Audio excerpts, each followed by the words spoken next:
Welcome to bulletin details. Breaking news చూస్తున్నాం. విశాఖలో తాకట్టు వ్యవహారం ఇప్పుడు రాష్ట్ర వ్యాప్తంగా హాట్ టాపిక్ గా మారింది. అసెంబ్లీ సాక్షిగా CM Chandrababu Naidu power point presentation ఏ కార్యాలయానికి ఎంత అప్పు చేశారో అని వివరించడంతో ఈ వ్యవహారం తీవ్ర చర్చనీయాంశంగా మారింది. గత వైసీపీ ప్రభుత్వం విలువైన ప్రభుత్వ కార్యాలయాలను, కాలేజీలను, చివరికి పోలీస్ డిపార్ట్మెంట్ ఆస్తుల్ని సైతం బ్యాంకులకు తాకట్టు పెట్టడం తీవ్ర విమర్శలకు దారితీస్తోంది.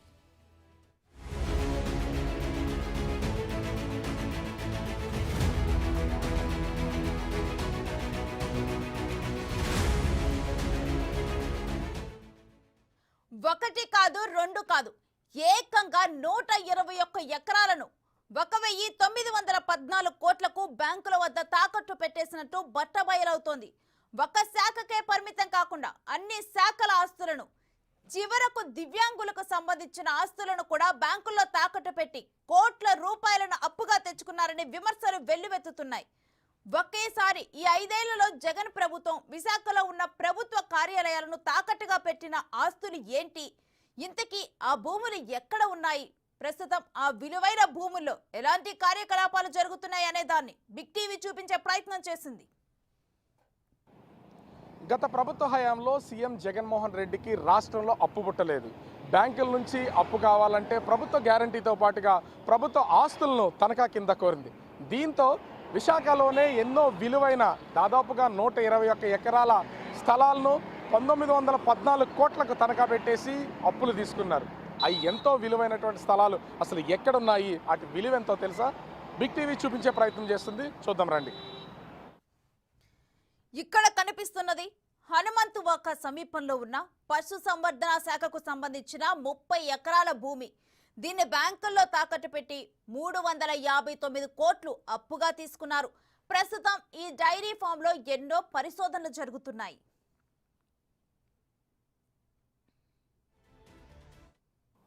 జగన్ ప్రభుత్వం తనఖా పెట్టిన అత్యంత విలువైన భూముల్లో డైరీ ఫామ్ ఒకటి. ఇక్కడ 30 ఎకరాల భూములను దాదాపుగా 309 కోట్ల రూపాయలకు బ్యాంకులకు తనఖా పెట్టి అప్పులు తీసుకొచ్చినటువంటి పరిస్థితి అయితే ఉంది. ప్రస్తుతం నేను విశాఖకు సంబంధించినటువంటి డైరీ ఫామ్ దగ్గర ఉన్నాను. ఇది అంటే ఒకప్పుడు ఈ డైరీ ఫామ్ మొత్తం దాదాపుగా 150 ఎకరాల విస్తీర్ణంలో ఉండేది. తర్వాత కాలంలో ఇక్కడ VIMS Visakha institute of medical sciences ఇక్కడైతే ఏర్పాటు చేయడం అయితే జరిగింది. అంటే ఈ డైరీ ఫామ్ భూముల్లోనే ఏర్పాటు చేశారు. మిగిలి ఉన్నటువంటి భూముల్లో ముఖ్యంగా చూస్తే ఇక్కడ దాదాపుగా బుల్స్ అయితే ఉంటాయి. 70 నుంచి 80 వరకు లోపల బుల్స్ ఉంటాయి. వాటికి పరిశోధనల ద్వారా వీర్య కణాలతో అనేకమైనటువంటి పశువుల ఉత్పత్తి అనేది కొనసాగుతుంది. అదేవిధంగా విత్తనాల అభివృద్ధి జరుగుతుంది.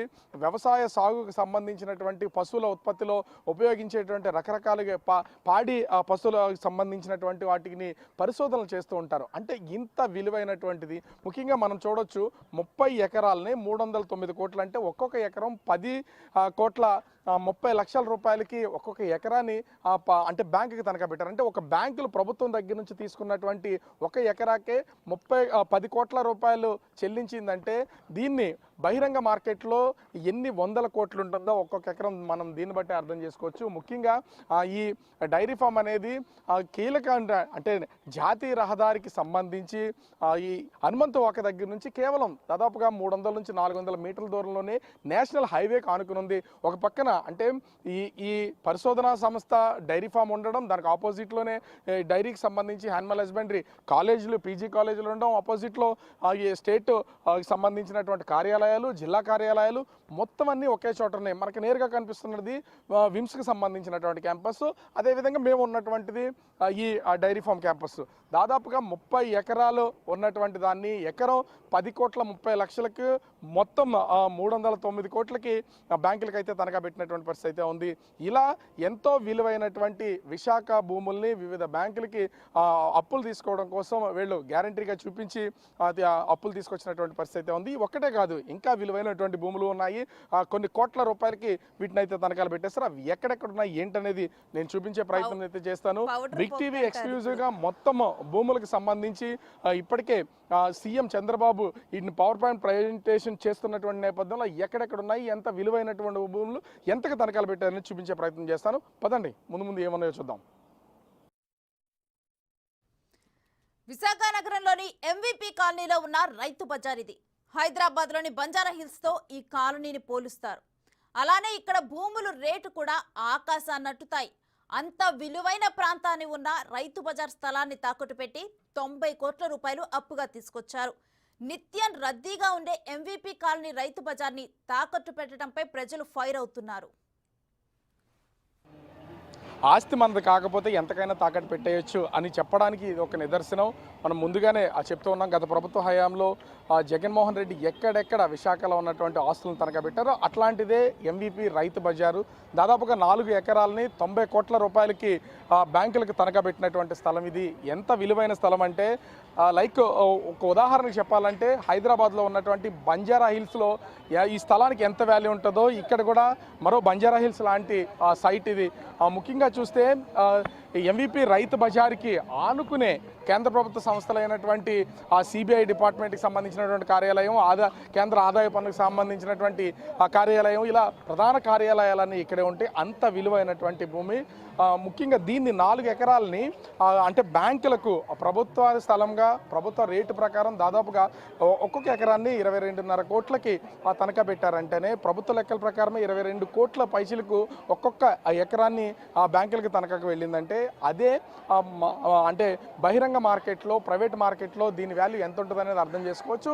అంటే ఈ ప్రాంతంలో దాదాపుగా ఒక్కొక్క గజం స్థలం వచ్చి ఇంచుమించుగా 1.5 నుంచి 2 లక్షల మధ్య వ్యవధి ఉంటుంది. అంటే ఒక ఎకరా వచ్చి 75 కోట్ల నుంచి ఇంచుమించుగా 100 కోట్ల రూపాయల వరకు ఎంబీపీలో ఉన్నటువంటి స్థలం వాల్యూ ఉంటుంది.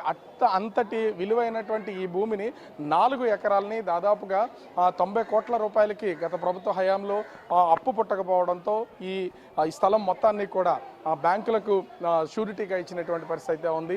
అంటే విలువైనటువంటి భూములు ఎక్కడెక్కడ ఉన్నాయో వాటి అన్నింటినీ ఐడెంటిఫై చేసి ఆ భూముల్ని ప్రభుత్వ భూములన్నింటినీ కూడా జగన్ ప్రభుత్వం తనఖాలు అయితే పెట్టినటువంటి పరిస్థితి అయితే కనిపిస్తుంది. దానిలోనే ముఖ్యమైనటువంటి చూస్తున్నాం కదా ఎంత రద్దీగా ఉందంటే నిత్యం ఇదే రద్దీ మార్కెట్లో జరుగుతుంది. ఎంవీపీ సెక్టార్ అంటేనే ఎంతో విలువైనటువంటి ప్లేస్ కావడంతో కేవలం 4 ఎకరాలని ఒక్కొక్క ఎకరం 22 కోట్ల పైచీలకు తనఖా పెట్టినటువంటి పరిస్థితి కనిపిస్తుంది. మొత్తంగా చూస్తే 4 ఎకరాలని 90 కోట్ల రూపాయలకి తనఖా పెట్టి బ్యాంకులకి షూరిటీగా ఇచ్చి అప్పు అయితే తీసుకున్నారు. మరి ఈ డబ్బులు ఎప్పుడు కడతారు, వీటిని ఎప్పుడు రిలీజ్ చేస్తారు అనేది మాత్రం తెలియనటువంటి పరిస్థితి. ఇలాంటి విలువైనటువంటి భూముల్ని కొన్ని 100 కోట్ల రూపాయలకి ఇప్పటికే బ్యాంకులకి షూరిటీకి ఇచ్చినటువంటి పరిస్థితి అయితే ఉంది. అవి ఇంకా ఎక్కడెక్కడ ఉన్నాయి, ఏమేమి ఉన్నాయి అనేది చూపించే ప్రయత్నం చేస్తాను. వెళ్దాం రండి.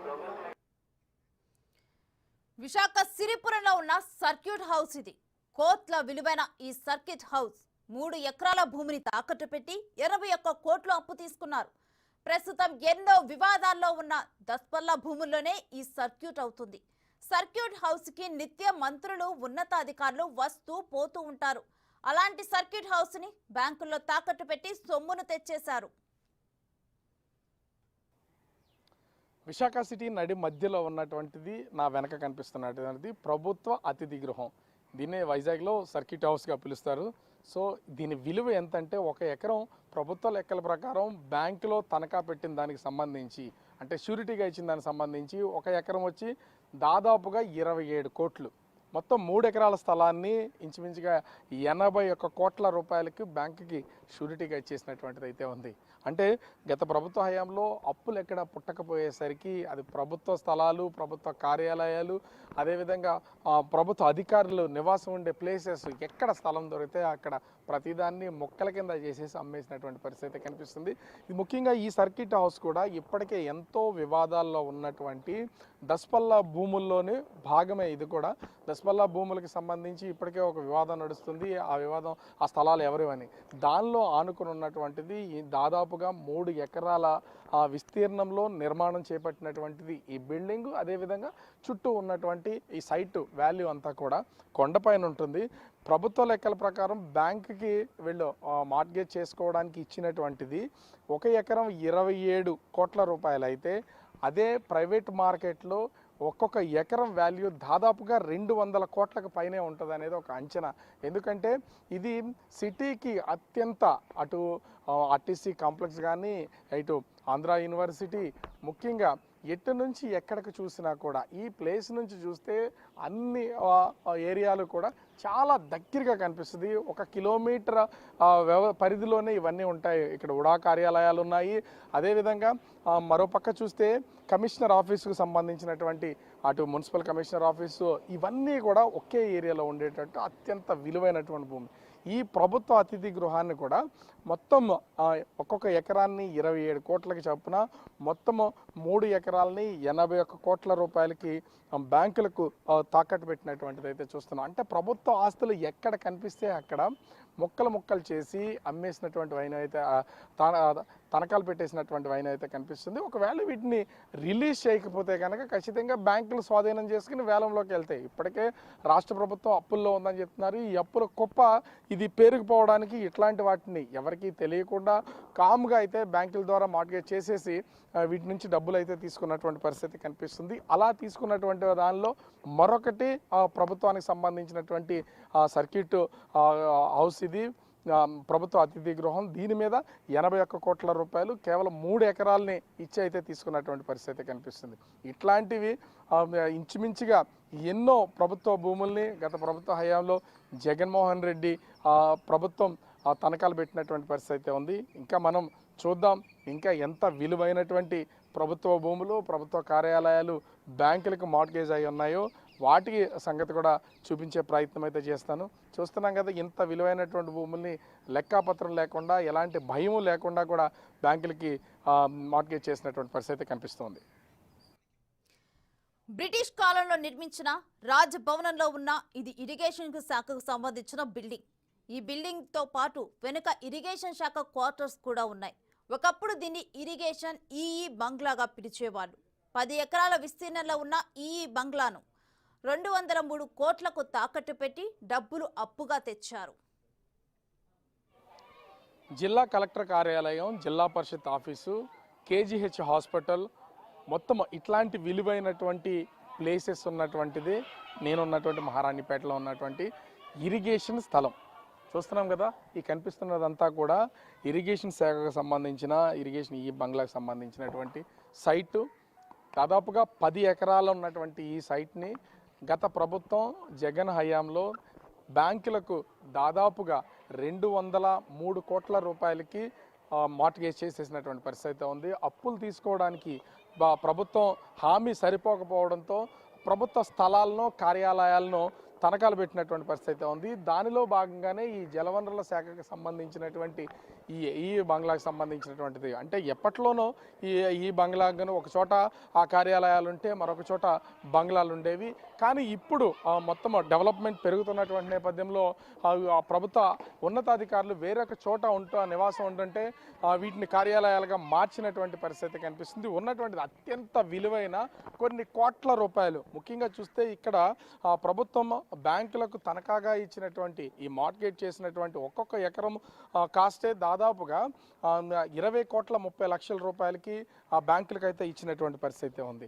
అంటే ఒక ఎకరాన్నే 20.30 లక్షల రూపాయలకి బ్యాంకులో పెట్టినాయి. అంటే ఇక్కడ ఈ స్థలాలకు సంబంధించి వీటి వాల్యూ ఎంత ఉంటుందో దీన్ని బట్టి అర్థం చేసుకోవచ్చు. అత్యంత విలువైనటువంటి భూములు మొత్తం అన్నింటినీ జగన్ హయాంలో ఉన్నటువంటి ప్రభుత్వం బ్యాంకుల నుంచి అప్పులు తీసుకోవడానికి వీళ్ళైతే తనఖాలు పెట్టినటువంటి పరిస్థితి ఉంది. మనం చూస్తున్నాం కదా ఇవన్నీ చాలా విలువైనటువంటి భూములు. కొండ మీద ఉన్నటువంటి అనేక భూములను కూడా ఇప్పటికే తనఖాలు పెట్టినటువంటి పరిస్థితి ఉంది. వెనక ఈ ఇరిగేషన్ శాఖకి సంబంధించినటువంటి క్వార్టర్స్, వాళ్ళు ఉద్యోగులు నివాసం ఉండడానికి ఉన్నటువంటి ప్లేసెస్, ఇంత విలువైనటువంటి భూములు. ముఖ్యంగా చూస్తే ఇక్కడే కలెక్టర్ కార్యాలయము, ఇక్కడే జిల్లా పరిషత్ కార్యాలయం, ఇక్కడే మొత్తం ఉత్తరాంధ్రకే తలమానికమైనటువంటి కేజీహెచ్ హాస్పిటల్, అదేవిధంగా ఎన్నో ప్రభుత్వ కార్యాలయాలతో పాటుగా ముఖ్యంగా చూస్తే ఈ ప్లేసెస్లోనే మొత్తం హాస్పిటల్స్ ఇన్ని ఉన్నాయి. అంటే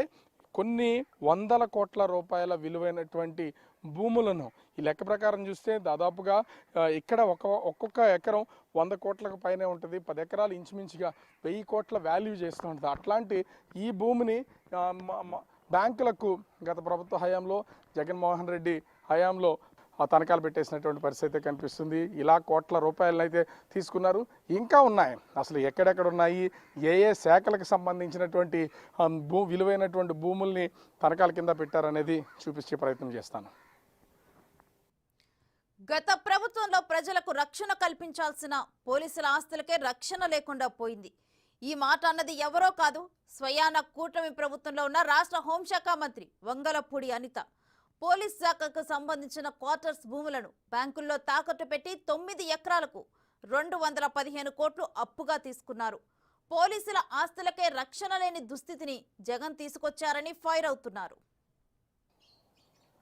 కొత్త ప్రభుత్వం అధికారాన్ని చేపట్టిన వెంటనే స్వయాన రాష్ట్ర హోంమంత్రి వంగలపూడి అనిత ఒక ప్రకటన చేశారు. గత ప్రభుత్వ హయాంలో జగన్మోహన్ రెడ్డి తనఖాలు పెట్టినవి, అప్పులు తీసుకొచ్చినటువంటి ప్రభుత్వ ఆస్తులు ఎన్నున్నాయో తెలుసా అంటూ ఉదాహరణకి విశాఖ సిపి కార్యాలయాన్ని తనఖా పెట్టేశారు, బ్యాంకులకి తాకట్టు పెట్టారని చెప్పేసి ఒక ప్రకటన చేసినటువంటిది. నేనున్నటువంటి ప్లేస్ కూడా ఇది పోలీస్ బ్యారక్స్, ఇక్కడే సిపి కార్యాలయము, అదేవిధంగా పోలీస్ క్వార్టర్స్ అన్నీ కూడా ఇక్కడే ఉంటాయి. కనిపిస్తున్నటువంటిది ఇది సిపి కార్యాలయానికి సంబంధించి పెరేడ్ గ్రౌండ్. ఇది ఇక్కడ పోలీసులకు సంబంధించి దాని చుట్టూ ఒక స్టేడియం లాగా ఏర్పాటు చేసి షాపింగ్ కాంప్లెక్స్ అయితే కట్టినటువంటి పరిస్థితి ఉంది. ఈ కనిపిస్తున్న అన్ని ఈ ఖాళీ ప్లేస్ అంతా కూడా పోలీసు క్వార్టర్స్కి సంబంధించి, అంటే ఎప్పుడో గతంలో కొన్ని సంవత్సరాల క్రితమో స్టార్టింగ్లో నిర్మాణాలు చేపట్టినాయి కాబట్టి అన్ని శిథిలావస్థకి రావడంతో వాటన్నింటినీ ప్రస్తుతం అయితే కూల్చివేసి దీన్ని చదును చేసినటువంటి పరిస్థితి అయితే ఉంది. ఇది పోలీస్ క్వార్టర్స్ ప్లేస్ అయితే దీనికి ఆనుకుని ఉన్నటువంటి పోలీసు సిపి కార్యాలయము, అదేవిధంగా బ్యారక్స్కి సంబంధించి ఉన్నటువంటి దాదాపుగా 9 ఎకరాల భూముల్ని 215 కోట్ల రూపాయలకి బ్యాంకులకైతే వీళ్ళు మార్ట్గేజ్ చేసినటువంటి పరిస్థితి ఉంది. అంటే ఒక్కొక్క ఎకరం దాదాపుగా 24 కోట్ల రూపాయలకి, అంటే 23 కోట్ల 80 లక్షల రూపాయలకి ఒక్కొక్క ఎకరాన్ని వీళ్ళైతే పెట్టేసినటువంటి పరిస్థితి ఉంది. వన్ టౌన్లో అత్యంత కీలకమైనటువంటి ప్లేసు. పక్క నుంచి చూస్తే ఇది పూర్ణ మార్కెట్, మరోపక్క అటు సిపి కార్యాలయము, ఇవన్నీ అంటే బిజినెస్ ప్లేస్ అనమాట. ఇక్కడ నుంచి కేవలం 1/2 కిలోమీటర్ దూరంలోనే జగదాంబ సెంటర్. అంటే విశాఖలో జగదాంబ సెంటర్ అంటే తెలియనటువంటి వాళ్ళు ఉండరు, ఎంత విలువైనటువంటిదో. 100 కోట్ల రూపాయల ఎకరం, ఒక్కొక్క ఎకరమే 100 కోట్లకు పైనే ఉంటుంది. అట్లాంటి విలువైనటువంటి భూముల్ని బ్యాంకులకు మార్ట్గేజ్ చేసి సొమ్ములు చేసుకుని అప్పులు కుప్పగా ఏపీని అప్పులు ఊబిలోకి తీసుకొచ్చేసినటువంటి పరిస్థితి ఉంది. ఇవన్నీ కూడా ఎంత అప్పులు చేశారు ఏంటనేది లెక్క ప్రకారం అటు కార్పొరేషన్లు కానీ, ప్రభుత్వ స్థలాలు కానీ, ప్రభుత్వ కార్యాలయాలు కానీ, అదేవిధంగా ప్రభుత్వ కార్యాలయాల్లో పనిచేస్తున్నటువంటి ఆఫీసులకు సంబంధించినటువంటి బిల్డింగ్లు కానీ, వీటిని తనఖాలు పెట్టినప్పుడు అప్పుల్లో ఈ లెక్కలు అయితే చూపించలేదు. కానీ ఇప్పుడు కొత్త ప్రభుత్వం ఒక్కొక్కటి బయటికి తీస్తున్నటువంటి నేపథ్యంలో ఇవన్నీ బయటపడుతున్నటువంటి పరిస్థితి ఉంది. నేనున్నటువంటి ఈ పోలీస్ క్వార్టర్స్కి సంబంధించి 900 ఎకరాల భూమిని దాదాపుగా 215 కోట్ల రూపాయలకు వీళ్ళైతే మార్ట్గేజ్ చేశారంటే దీన్ని బట్టి అర్థం చేసుకోవచ్చు ప్రభుత్వ కార్యాలయాల్ని ఎక్కడెక్కడ ఉన్నట్టు ఐడెంటిఫై చేసి మరి తనఖాలు పెట్టారు. చూద్దాం, ఇంకా చాలా ఉన్నాయి, వాటన్నింటినీ కూడా చూపించే ప్రయత్నం బిగ్ టీవీ నుంచి నేను చేస్తున్నాను. ఎక్కడెక్కడ ఉన్నాయో మళ్ళీ ఒకసారి వెళ్దాం రండి. ఎంతో మంది విద్యార్థులకు నైపుణ్య అభివృద్ధిలో ట్రైనింగ్ ఇచ్చే ప్రభుత్వ ఐటీఐ కాలేజీ ఇది. కంచరపాలెంలో ఉన్న ఈ ప్రభుత్వ ఐటీఐ కాలేజీకి చెందిన 30 ఎకరాలను తాకట్టు పెట్టి 309 కోట్ల రూపాయలు బ్యాంకుల నుంచి అప్పుగా తీసుకొచ్చారు. బ్యాంకులకు డబ్బులు తిరిగి కట్టకపోతే విద్యార్థుల భవిష్యత్తు ఏంటో ఎవరికీ అర్థం కాదు. గత ప్రభుత్వ ధనదాహానికి నిదర్శనంగా చెప్పుకోవచ్చు. ఎందుకంటే ఇప్పటి వరకు మనం ప్రభుత్వ కార్యాలయాలు, ప్రభుత్వానికి సంబంధించినటువంటి వివిధ విభాగాలకు సంబంధించినటువంటి భూములు చూసాం. ఇది సరస్వతి నిలయం విద్యాలయం, ఐటీఐ కాలేజీకి సంబంధించినటువంటి భూములు. ఇవి దాదాపుగా 17 ఎకరాల భూముల్ని 270 కోట్ల రూపాయలకు గత ప్రభుత్వం బ్యాంకులకైతే మార్ట్గేజ్ చేసినటువంటి పరిస్థితి ఉంది. ఒక్కొక్క ఎకరాన్ని దాదాపుగా 15.80 లక్షలు, అంటే దాదాపు 15.80 కోట్ల రూపాయలకు ఒక్కొక్క ఎకరాన్ని, మొత్తం 17 ఎకరాలు పూర్తి స్థాయిలో వీళ్ళైతే మార్ట్గేజ్ చేసినటువంటి పరిస్థితి ఉంది. అంటే ఎక్కడ విద్యాలయాలను కూడా వదలలేదు. ఇంచుమించుగా మొత్తం 17 ఎకరాలని 270 కోట్లకి బ్యాంకులకి తనఖా పెట్టారంటేనే ఎంతమంది విద్యార్థుల భవితవ్యం దీని మీద ఆధారపడిందో అర్థం చేసుకోవచ్చు. ఎందుకంటే విద్యాలయాలను కూడా వదలకుండా బ్యాంకులకి తాకట్లు పెట్టి డబ్బులు తీసుకుని ప్రభుత్వ పరిపాలన అయితే చేసినటువంటి పరిస్థితి ఉంది. ఒకవేళ ప్రభుత్వం వైపు నుంచి ఈ అప్పుగా తీసుకున్నటువంటి ఈ నగదు కనుక చెల్లించకపోతే ఖచ్చితంగా బ్యాంకులు ఈ స్థలాలకు సంబంధించి వేలాలకు కూడా వెళ్ళే అవకాశం అయితే ఉంటుంది. ఎంత ప్రభుత్వానికి సంబంధించినటువంటి స్థలాలైనా, ఎంత ప్రభుత్వానికి సంబంధించినవైనా కూడా ఆ బ్యాంకులు కట్టాల్సినటువంటి సొమ్ములు కట్టకపోతే కనుక ఖచ్చితంగా చర్యలు చేపట్టే అవకాశం ఉంటుంది. దీని ద్వారా సఫర్ అయ్యేది విద్యార్థులే.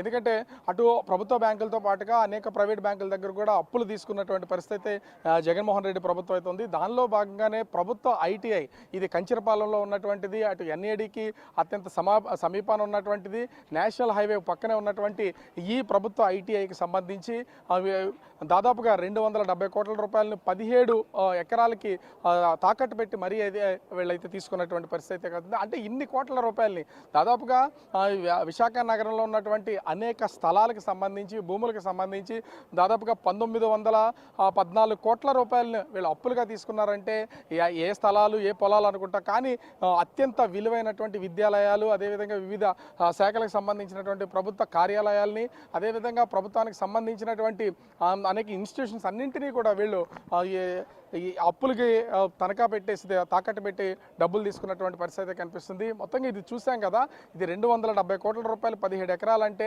ప్రభుత్వ లెక్కల ప్రకారమే చూస్తే దాదాపుగా 15 కోట్ల 80 లక్షలు ఒక్కొక్క ఎకరం ఉందంటే ఇక్కడ దాదాపుగా 50-60 కోట్ల ఒక ఎకరం వాల్యూ ఉంటుంది. ఎందుకంటే ఒక గజం స్థలము ఇంచుమించుగా చూసినా కూడా ఒక గజం స్థలం 1-1.5 రూపాయలు ఇక్కడ వాల్యూ పలుకుతున్నటువంటి పరిస్థితి ఉంది. ఇన్ని కోట్ల రూపాయలు విలువైనటువంటి భూముల్ని బ్యాంకులకు తాకట్లు పెట్టి డబ్బులు తీసుకున్నటువంటి ప్రభుత్వాన్ని మరి ఏమనుకోవాలో చూడాలి. ఇది ఒక్కటే కాదు, ఇలాంటి విద్యా సంస్థలు, ప్రభుత్వ కార్యాలయాలు ఇంకా చాలా ఉన్నాయి. వాటిని కూడా చూపించే ప్రయత్నం చేస్తుంది బిగ్ టీవీ.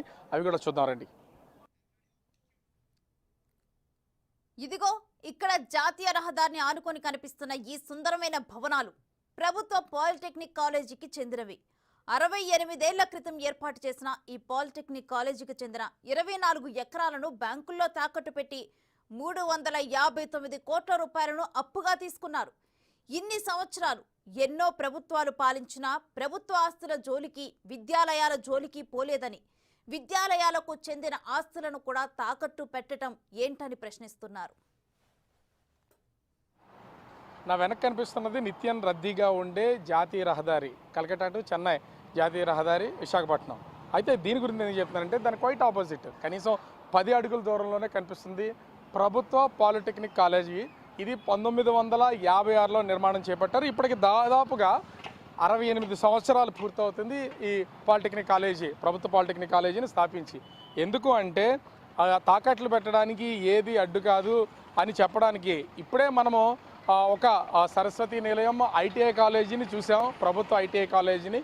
ఇది పాలిటెక్నిక్ కాలేజీ. ఈ పాలిటెక్నిక్ కాలేజీకి సంబంధించి దీన్ని కూడా దాదాపుగా 24 ఎకరాల పరిధిలో ఉన్నటువంటి ఈ పాలిటెక్నిక్ కాలేజీని 359 కోట్ల రూపాయలకి జగన్ ప్రభుత్వం తాకట్టు పెట్టి బ్యాంకుల దగ్గర నుంచి డబ్బులు అయితే తీసుకున్నటువంటి పరిస్థితి ఉంది. అసలు మనం ఇది ఒక ప్రభుత్వ చూస్తే పాలిటెక్నిక్ కాలేజీ, ముఖ్యంగా గవర్నమెంట్కి సంబంధించినటువంటి కాలేజీలన్నీ ఈ అట్మాస్ఫియర్లో ఉంటాయంటే ఏ ఒక్కరో కూడా నమ్మరు. కానీ చూస్తున్నాం కదా, ఇది ఏదో కార్పొరేట్ కాలేజీకి సంబంధించినటువంటి అట్మాస్ఫియర్లో కనిపిస్తున్నటువంటి పాలిటెక్నిక్ కాలేజీ. మొత్తం 359 కోట్ల రూపాయలను 24 ఎకరాలని తనఖా పెట్టినటువంటి ఈ బ్యాంకులకి అప్పుల కోసం తాకట్టు పెట్టినటువంటి పరిస్థితి కనిపిస్తుంది. అయితే ప్రతి ఎకరం కూడా, అంటే మనం ఈ లెక్క ప్రకారం చూస్తే 24 ఎకరాలను దాదాపుగా 359 కోట్ల రూపాయలకి తాకట్టు పెట్టినటువంటి నేపథ్యంలో ఇంచుమించుగా చూస్తే 14,95 లక్షల రూపాయలు ఒక్కొక్క ఎకరం వాల్యూ చేసి వీళ్ళైతే ఆ బ్యాంకులు అప్పులు ఇచ్చినటువంటి పరిస్థితి ఉంది. అంటే ఇన్ని కోట్ల రూపాయలు. ఇంకో విషయం ఏంటంటే విశాఖ నగరంలో జగన్ ప్రభుత్వం తాకట్టు పెట్టినటువంటి ప్రభుత్వ ఆస్తుల్లో, ప్రభుత్వ కార్యాలయాల్లో, ప్రభుత్వ కాలేజీలు, స్కూల్స్లో అత్యధికంగా డబ్బులు తీసుకున్నటువంటిది ఈ ప్రభుత్వ పాలిటెక్నిక్ కాలేజీ నుంచే. 24 ఎకరాలకు దాదాపుగా 359 కోట్ల రూపాయలు అత్యధికంగా బ్యాంకుల నుంచి అయితే అప్పు తీసుకున్నటువంటి పరిస్థితి ఉంది. అంటే ఇన్ని కోట్ల రూపాయలకి సంబంధించి అప్పులు తీసుకుని ఆ డబ్బుని ఏం చేశారు అనేది కూడా అర్థం కానటువంటి పరిస్థితి. ఒకవేళ బ్యాంకులకి డబ్బులు చెల్లించలేనటువంటి పక్షంలో సఫర్ అయ్యేది ఖచ్చితంగా ప్రభుత్వ స్కూల్లోనూ కాలేజీల్లోనూ చదువుతున్నటువంటి పేద పిల్లలే, వాళ్ళకే ఎఫెక్ట్ అయ్యే అవకాశం అయితే కనిపిస్తుంది. ఇంత విలువైనటువంటి ప్రభుత్వ పాలిటెక్నిక్ కాలేజీలో దాదాపుగా 24 ఎకరాలని తాకట్టుగా పెట్టేసి గత ప్రభుత్వ హయాంలో జగన్ దాదాపుగా 359 కోట్ల రూపాయలను అప్పుగా తీసుకున్నారంటేనే అర్థం చేసుకోవచ్చు. వేటిని వదిలిపెట్టలేదు. ఎక్కడ డబ్బులైతే వస్తాయి, ఎవరు మాట్లాడకుండా ఉంటారు, ఏ సెక్టార్లు ప్రభుత్వానికి అత్యంత అనుకూలంగా ఉన్నవి, వేటిని తాకట్లు పెడితే ఎవరు కూడా పట్టించుకోరు అనేది ముందుగా చెక్ చేసుకుని మరి ప్రతిదాన్ని కూడా తాకట్టు పెట్టినటువంటి పరిస్థితి కనిపిస్తుంది. దీనిలో భాగంగానే ప్రభుత్వ పాలిటెక్నిక్ కాలేజీని 359 కోట్ల రూపాయలకి తాకట్టు పెట్టి డబ్బులు తీసుకున్నటువంటి పరిస్థితి కనిపిస్తుంది. ఇవే కాదు, ఇలాంటివి ఎన్నో ప్రభుత్వ ఆస్తులు ప్రస్తుతం జగన్ ప్రభుత్వం తాకట్టు పెట్టి డబ్బులు తీసుకున్నటువంటి పరిస్థితి అయితే ఉంది. ఇది R&Bకి సంబంధించిన స్థలం. సీతమ్మధారలో 3 ఎకరాల విస్తీర్ణంలో ఉన్న ఈ R&B క్వార్టర్స్ ను తాకట్టు పెట్టి 99 కోట్లకు బ్యాంకు నుంచి అప్పు తీసుకున్నారు. సీతమ్మధార అంటే హైదరాబాద్లోని జూబ్లీ హిల్స్ కి సమానంగా ఉంటుంది. ప్రస్తుతం నేనున్నది జూబ్లీ హిల్స్ ఏరియా. జూబ్లీ హిల్స్ ఏరియా అనుకుంటే హైదరాబాద్లో ఉన్నటువంటి జూబ్లీ హిల్స్ అనుకునేవారు. ఇది విశాఖపట్నంలో ఉన్నటువంటి సీతమ్మధార. లైక్ మనం కనుక చూస్తే అటు హైదరాబాద్లో ఉన్నటువంటి జూబ్లీ హిల్స్తో సమానమైనటువంటి ప్రాంతం. అంత కాస్ట్లీ ఏరియా ఇది. ఇక్కడ ఉన్నటువంటి దానిలో ఎప్పుడో నిర్మాణం చేపట్టినటువంటి R&B క్వార్టర్స్ ఇవన్నీ కూడా మనకి R&Bలో ఉద్యోగం చేస్తున్నటువంటి చిరుద్యోగులకి క్వార్టర్స్ ఇస్తారు. ఆ క్వార్టర్స్కి సంబంధించినటువంటి ఇది మొత్తం ఇది 3 ఎకరాలకు సంబంధించినటువంటి ల్యాండ్. ఇక్కడ కనిపిస్తున్నటువంటి ఈ నిర్మాణాలన్నీ కూడా అంటే R&Bకి సంబంధించినటువంటి ఈ నిర్మాణాల్లో ఎన్నో సంవత్సరాల నుంచి ఉద్యోగులు అయితే ఇక్కడ ఉంటున్నటువంటి పరిస్థితి అయితే ఉంది. ఈ 3 ఎకరాలని కూడా ప్రభుత్వం అంటే అప్పు పుట్టకపోవడంతో బ్యాంకులకు దాదాపుగా 99 కోట్ల రూపాయలకు తాకట్టు పెట్టినటువంటి పరిస్థితి ఉంది. అంటే ఒక్కొక్క ఎకరం ప్రభుత్వ ధరల ప్రకారం బ్యాంకులు వాళ్ళు లెక్క కట్టి తీసుకున్నటువంటిది ఒక్కొక్క ఎకరానికి 33 కోట్లు అనేది ఇక్కడ ఖచ్చితంగా తెలుస్తుంది. అంటే 3 కోట్ల రూపాయలకే దాదాపుగా 99 కోట్ల రూపాయలు ఇచ్చారంటేనే అర్థం చేసుకోవచ్చు ఈ ఏరియా ఎంత కాస్ట్లీ ఏరియా అనేది. ఇక్కడ ఒక ఎకరం దాదాపుగా 150 నుంచి 200 కోట్ల రూపాయల వరకు ఒక ఎకరం భూమి అనేది ఉంటుంది. ఎదురుగా కనిపిస్తున్నటువంటి కన్స్ట్రక్షన్ ఇది CMR వాళ్ళకి సంబంధించినటువంటి కన్స్ట్రక్షన్. దాని నిర్మాణం జరుగుతున్నటువంటి ప్లేస్ కూడా R&Bకి సంబంధించినటువంటి స్థలమే. అయితే ప్రభుత్వానికి సంబంధించి ఒక చోట భూమి అవసరమైతే ఆ భూమి యజమానులుగా ఉన్నటువంటి CMR వాళ్ళు ఆ భూమిని ప్రభుత్వానికి ఇస్తే దానికి వీళ్ళు బదలాయింపుగా ఇక్కడ ఉన్నటువంటి R&B స్థలాన్ని అయితే ఆ CMR వాళ్ళకి ఇచ్చారు. అంటే దీని పక్కన ఎంత పెద్ద కన్స్ట్రక్షన్ జరుగుతుందో మనం చూడవచ్చు. అంటే దాదాపుగా 15 అంతస్తులు, 20 అంతస్తులు, 30 అంతస్తుల బిల్డింగ్స్ అనేవి ఈ ప్రాంతంలో ఈ సీతమ్మధార ఏరియాలో నిర్మాణాలు జరుగుతాయి. అంత పెద్ద నిర్మాణాలు జరుగుతూ ఇంత కాస్ట్లీ ఏరియా, ఒక ఎకరం దాదాపుగా 150 నుంచి 200 కోట్ల విలువ ఉన్నటువంటి ఏరియాకి సంబంధించిన ఈ ప్లేస్లో 3 ఎకరాలని 99 కోట్ల రూపాయలకి బ్యాంకులకు తాకట్టెట్టి ప్రభుత్వం అయితే డబ్బులు తీసుకుంది. ఇలా దొరికిన కాడికి కాస్ట్లీ స్థలాలని అదేవిధంగా కార్యాలయాలన్నింటినీ కూడా తాకట్లు పెట్టి ప్రభుత్వం బ్యాంకుల దగ్గర నుంచి అప్పులు తీసుకున్నటువంటి పరిస్థితి అయితే ఉంది. ఇవే కాదు, ఇంకా అనేక కార్యాలయాలు కూడా అప్పులు తీసుకున్నటువంటి జాబితాలో ఉన్నాయి. అవి కూడా చూద్దాం. ఎన్ని ఎకరాల భూమిని ప్రభుత్వం తీసుకుని ఎన్ని కోట్ల రూపాయలు బ్యాంకుల నుంచి అప్పులుగా తీసుకుందనేది నిగ్గు తేల్చే ప్రయత్నంలో బిగ్ టీవీ అయితే ప్రయత్నం చేస్తుంది. దీనిలో భాగంగానే ఒక్కొక్కటి చూపించే ప్రయత్నం చేస్తున్నాం. ఇంకా కార్యాలయాలు వాటి చరిత్ర కూడా ఒకసారి చూద్దాం. ఇది సీతమ్మధారలో ఉన్న రెవెన్యూ కార్యాలయం. ఎకరం విస్తీర్ణంలో ఉన్న ఈ కార్యాలయాన్ని బ్యాంకులో తాకట్టు పెట్టి 34 కోట్లు అప్పుగా తీసుకున్నారు. రెవెన్యూ శాఖకు చెందిన ఆస్తులు సైతం తాకట్టు పెట్టి కోట్ల రూపాయల అప్పుగా తీసుకురావటం పట్ల ఫైర్ అవుతున్నారు. నన్ను చూసి నవ్వితే నాకేంటి అనుకున్నారు ఏంటో. గత ప్రభుత్వంలో సీఎం జగన్మోహన్ రెడ్డి మొత్తం తన హయాంలో కంటికి కనిపించినటువంటి ఆస్తులన్నీ నమ్మేశారు. ఎంతోమందికి భూముల విషయంలో తప్పులు జరిగినా, భూ రిజిస్ట్రేషన్లు కావాలన్నా, వాటిని సరిచేయాలన్నా కూడా అన్నీ చూడాల్సింది నా వెనక కనిపిస్తున్నటువంటి రెవెన్యూ శాఖే. తహసీల్దార్ కార్యాలయం విశాఖపట్నం సీతమ్మధారలో ఉంది. ఈ సీతమ్మధారలో భూముల వాల్యూ ఎలా ఉంటుందో ఇప్పుడే ఒకటి R&Bకి సంబంధించినటువంటి ల్యాండ్స్ విషయంలో కూడా వాటిని కాస్ట్ అని చెప్పి చూపించడం అయితే జరిగింది. ప్రభుత్వ బ్యాంకులకి అప్పు తీసుకోవడం కోసం వీటిని తాకట్టు పెట్టి ఈ తహసీల్దార్ కార్యాలయం నుంచి, అంటే ఇది మొత్తం అంతా కూడా 1 ఎకరా భూమిలో ఈ తహసీల్దార్ కార్యాలయం నిర్మాణం అయితే జరిగింది. దీనికి సంబంధించి 34 కోట్ల రూపాయలని బ్యాంకుల నుంచి ఈ తహసీల్దార్ కార్యాలయాన్ని తాకట్టుగా పెట్టి తీసుకున్నటువంటి పరిస్థితి అయితే ఉంది.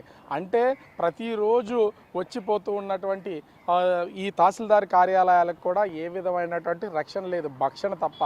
గత గవర్నమెంట్ హయాంలో ఒక్కొక్క శాఖ నుంచి ఎంత తీసుకున్నారు, ఎలా తీసుకున్నారు అనే దానికి చెప్పడానికి ఇది ఒక నిదర్శనంగా చెప్పొచ్చు. ఇవే కాదు, ఇంకా చాలా ఉన్నాయి. పట్టు పరిశ్రమ శాఖ నుంచి 6 ఎకరాలు తీసుకుని 6 ఎకరాలు తాకట్టుగా పెట్టి 47 కోట్ల రూపాయలను తీసుకోవడం అయితే జరిగింది. అదేవిధంగా దివ్యాంగుల సంక్షేమ శాఖ శిక్షణ ప్రొడక్షన్ కేంద్రం 19 ఎకరాలు ఇచ్చి బ్యాంకుల నుంచి 157 కోట్ల రూపాయలు అయితే తీసుకున్నటువంటి పరిస్థితి కనిపిస్తుంది. అదేవిధంగా పీడబ్ల్యూడి కార్యాలయం 4 ఎకరాలు ఇచ్చి 79 కోట్ల రూపాయలు. ఇలా మొత్తంగా చూస్తే ఎక్కడికక్కడ ఛాన్స్ దొరికిన చోటల్లా విలువైనటువంటి భూములు ఎక్కడున్నాయో వాటన్నింటినీ బ్యాంకులకు తాకట్టు పెట్టి కోట్ల రూపాయలని అప్పుగా తెచ్చుకున్నటువంటి పరిస్థితి కనిపిస్తుంది. ఇంత దుర్భరమైనటువంటి పరిస్థితి ఏ ప్రభుత్వ హయాంలోనూ ఉండకూడదో, కనపడకూడదు అనేదే తెలుస్తున్నటువంటి పరిస్థితి అయితే ఉంది. అంటే సీతమ్మ ధారలో అత్యంత కాస్ట్లీ 1 ఎకరం ప్రభుత్వం అవి తాకట్టుగా పెట్టినందుకు 1 ఎకరానికి 34 కోట్ల రూపాయలు ఇచ్చిందంటే ఇక్కడ దాదాపుగా 200 కోట్ల రూపాయలు బహిరంగ మార్కెట్లో ధర పలుకుతున్నటువంటి పరిస్థితి ఉంది. ప్రభుత్వాలు బ్యాంకులే క్యాల్కులేషన్ చేసి 34 కోట్ల రూపాయలు ఇచ్చినాయంటే ఇక దీని బహిరంగ మార్కెట్లో ఇక్కడ అపార్ట్మెంట్ కల్చర్ ఎక్కువగా ఉంది. అట్లాంటి వాటి నిర్మాణాలు జరిగితే అవి ఎంత స్థాయికి ఎన్ని రేట్లు ఉంటాయో కూడా చెప్పాల్సినటువంటి పని లేదు. ఇక్కడ ఒక 3 బెడ్రూమ్ ఫ్లాట్ కావాలంటే 4.5 నుంచి 5 కోట్ల రూపాయలు పలుకుతున్నటువంటి పరిస్థితి అయితే ఉంది. అంతటి విలువైనటువంటి ఈ భూముల్ని దొరికిన చాటల్లా కూడా బ్యాంకుల్లో తాకట్టు పెట్టి కోట్ల రూపాయలు అప్పులు తెచ్చుకున్నటువంటి పరిస్థితి అయితే మొత్తం విశాఖపట్నం వ్యాప్తంగా కనిపిస్తున్నటువంటి పరిస్థితి అయితే ఉంది. ఈ వ్యవహారం బట్టబయలవుతూ ఉండటంతో వైజాగ్ వాసులతో పాటు పక్క రాష్ట్రాల ప్రజలు సైతం అసహనం వ్యక్తం చేస్తున్నారు. ఇలాగే ప్రభుత్వ ఆస్తుల్ని తాకట్టు పెట్టుకుంటూ అమ్ముకుంటూ పోతే భవిష్యత్ తరాలకు ఏం మిగులుతుందని మండిపడుతున్నారు. చూసాం కదా, చంద్రబాబు ముఖ్యమంత్రిగా ఛార్జ్ తీసుకున్న తర్వాత రాష్ట్ర వ్యాప్తంగా ఉన్నటువంటి ప్రభుత్వ భూములు ఎన్నింటిని తాకట్టు పెట్టి జగన్మోహన్ రెడ్డి డబ్బులు తీసుకొచ్చాడనేది పవర్ పాయింట్ ప్రజెంటేషన్ దగ్గర తెలియజేసినటువంటి పరిస్థితి ఉంది. దీనిలో భాగంగానే విశాఖ నగరంలో 12 ప్లేసెస్ నుంచి దాదాపుగా 121 ఎకరాలను తాకట్టుగా పెట్టి బ్యాంకుల నుంచి 1914 కోట్ల రూపాయలని వైసీపీ ప్రభుత్వ హయాంలో జగన్మోహన్ రెడ్డి అప్పుగా తీసుకున్నటువంటి పరిస్థితి. ఎక్కడ ఖాళీ భూములు కనిపించినా, విలువైన భూములు కనిపించినా వాటన్నింటినీ కూడా తాకట్లు పెట్టి కోట్ల రూపాయలు తీసుకొచ్చారు. ఎవరైనా సరే నన్ను చూసి నవ్విపోదురుగా కన్నా చందంగా కనిపించినట్లుంది. ఇది మన ఆస్తి కాదు, మనం అధికారంలో లేకపోతే వచ్చిన వాడే భరిస్తాడో, ప్రజలే భరిస్తారు అనుకున్నారు. ఏంటో తెలియదు కానీ కోట్ల విలువైనటువంటి భూముల మీద తాకట్టు పెట్టి కోట్ల విలువైన రూపాయలని అప్పులుగా తీసుకొచ్చి ఖర్చు పెట్టినటువంటి పరిస్థితి అయితే కనిపిస్తూ ఉంది. ఇలాగే కొనసాగితే ప్రజలపై భారాలు పడడమే కాదు, ప్రభుత్వానికి సంబంధించినటువంటి ఏ ఆస్తులు కూడా మిగిలే పరిస్థితి అయితే కనిపించదు. కెమెరామెన్ మురళితో రాజు, బిగ్ టీవీ, విశాఖపట్నం.